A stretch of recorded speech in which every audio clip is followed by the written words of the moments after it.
up to your face, baby, till you say my name. Don't get your flick served. So much black and yellow, you would think I was from Pittsburgh. Intern, get churned. Yeah, you know what it is. Everything I do it big. Yeah, screaming that's nothing. When I pulled off the lot, that's done. Step up in my town, when you see me, you know everything. Black and yellow, black and yellow. Beat you, but I have to charge. My milkshake brings all the boys to the yard, and they're like, it's better than yours. Damn right, it's better than yours. I can teach you. Bad boys all day. My milkshake brings all the boys to the yard, and they're like, it's better than yours. Damn right, it's better than yours. I can teach you, but I have to charge. My milkshake brings all the boys to the yard, and they're like, it's better than yours. Damn right, it's better than yours. I can teach you. Bad boys all day. Una segunda, la vida es un carrusel.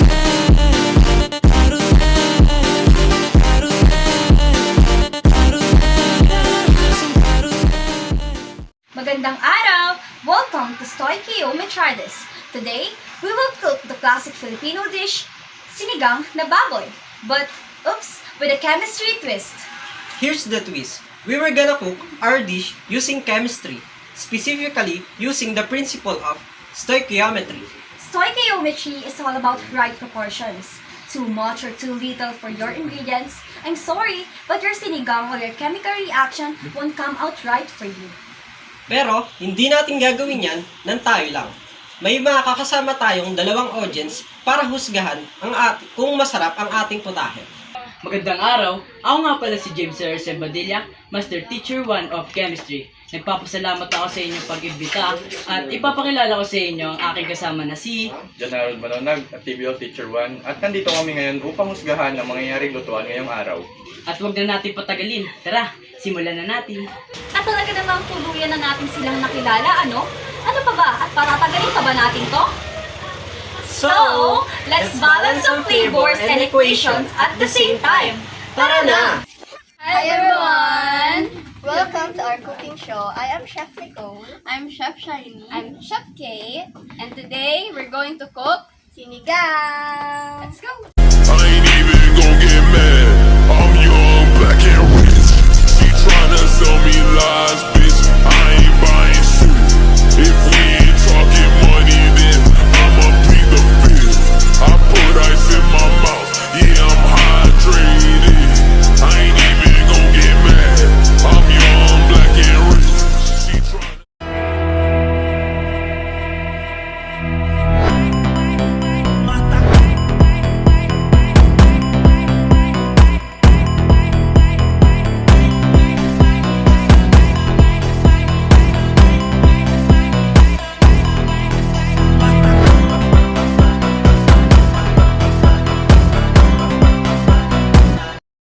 So we're gonna start by cutting our vegetable like onion. Uumpisahan na din natin na balatan ang ating labanos.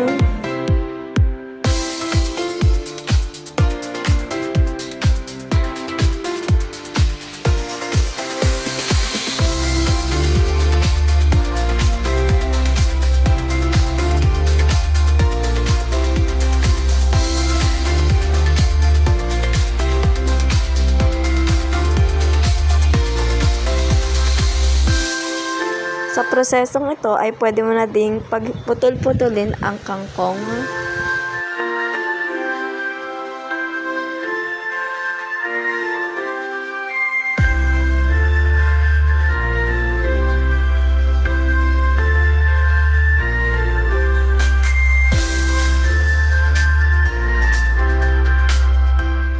Ngayon ay hiwain na din ang kamatis na susundan ng paghiwa sa baboy.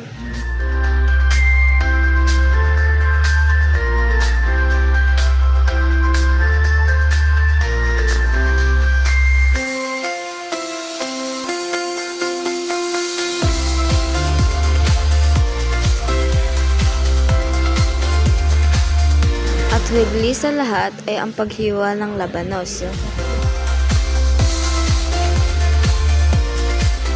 Matapos hiwain at putol-putulin, maaari nang hugasan ang labanos at kangkong. Nasusundan ng paghugas sa baboy.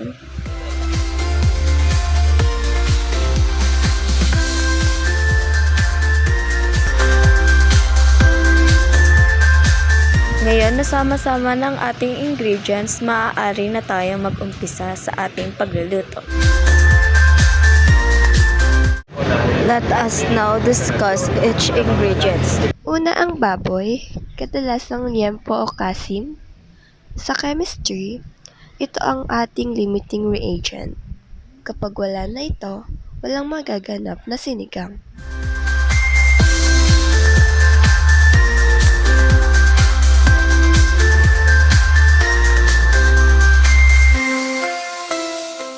Ito naman ang tubig. Ito ang solvent. Dito nangyayari lahat ng reaksyon. Kung walang tubig, walang sabaw. Ito ang ating mga excess reactants. Pwede tayong magdagdag ng magdagdag, pero tandaan, ang baboy pa rin ang magtatakda kung tapos na ang luto. At syempre, ang mga pampalasa ang ating catalyst. Hindi sila nagbabago ng mismong reaksyon, pero nagpapabilis at nagpapasarap ng lasa.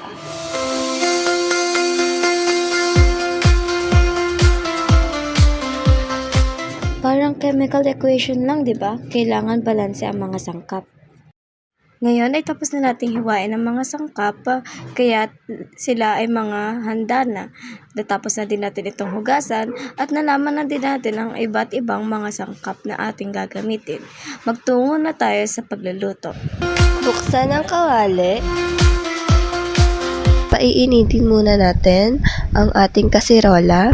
Pagkatapos, lagyan ng mantika.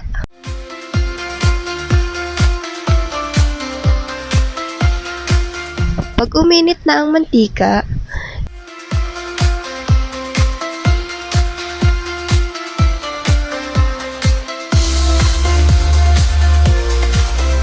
ilagay na ang sibuyas at haluin lang ito.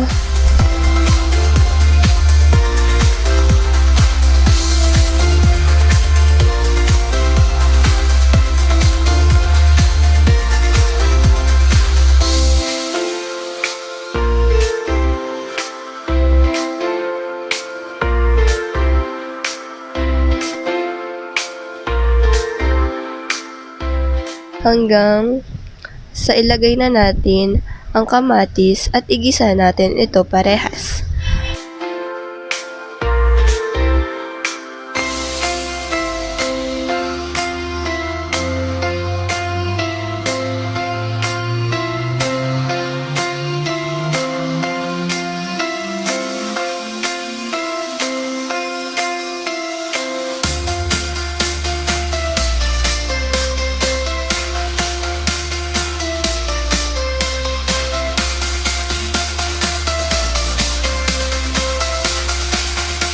Pag ayos na ang gisa, pwede na nating ilagay ang ating baboy at igisa rin natin.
Pagkatapos natin igisa ang baboy, pwede na natin itong lagyan ng tubig para pakuluan.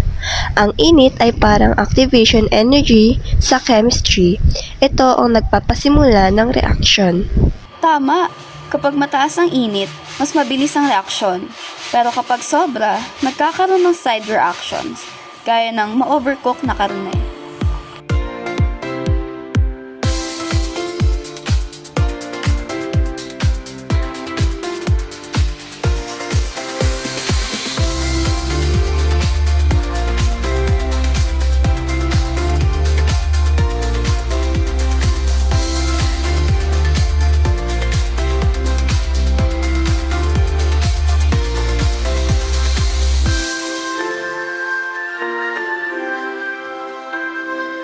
isang pakete ng sinigang mix para sa 1 kilong baboy. Para itong 1 mole ng reactant na tumutugma sa 1 mole ng isa pang reactant. Pwede namang tansya-tansya, pero sabi ng chemist, ibalanse muna ang equation.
Ngayon, ang gulay. Kahit madagdagan pa, ang baboy pa rin ang limiting ingredient. Kapag luto na ang baboy, tapos na rin ang sinigang. Gaya sa stoichiometry, kapag naubos na ang limiting ingredient, titigil ang reaction kahit marami pang sobra sa iba.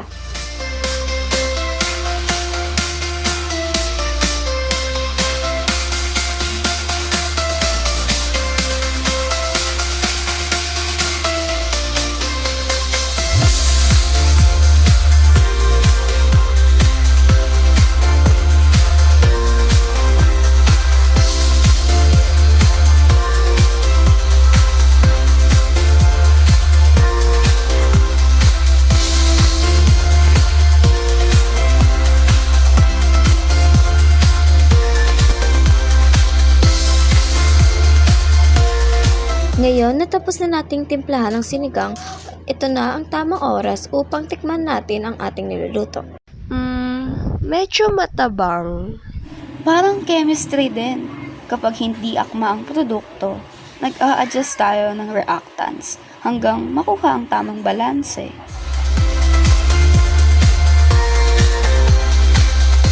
Ayan na, dahil nalasahan na natin, maaari na tayong matapos sa pagluluto.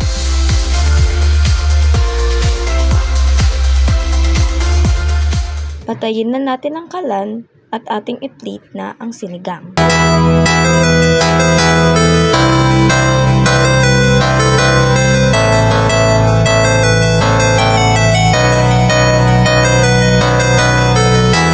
Subukan natin! Kung merong 1 kilo ng baboy at 1 pack ng sinigang mix, pero kalahating litro lang ang tubig, magiging balanse ba ang reaksyon? Sa tingin nyo, tama ba o kulang ang tubig? Sa tingin ko hindi. Ang tamang sagot dyan ay hindi. Kanina pa nga ako nagugutom eh. Talagang tamang-tama ang timpla nito at tamang-tama ang balanse nito. Tara na, tikman na natin. Tara! Bago nila tikman, ito na ang produkto ng ating reaksyon, sinigang na baboy. Balikan natin ang chemistry.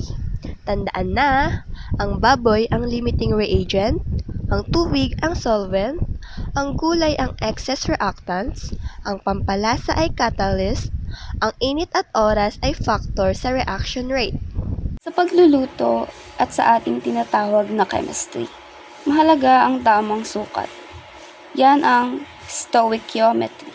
Ngayon na ating nabalikan at pag-usapan na ang stoichiometry at sinigang, maaari na natin ito ipatikim sa ating mga bisita.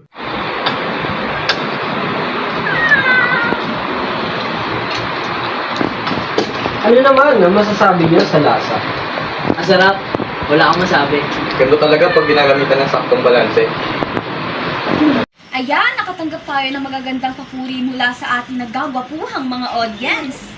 Kaya tandaan, ang chemistry pwedeng maging masarap. At ang sinigang, pwedeng maging scientific. Maraming salamat sa panonood ng Stoichiometry Sinigang.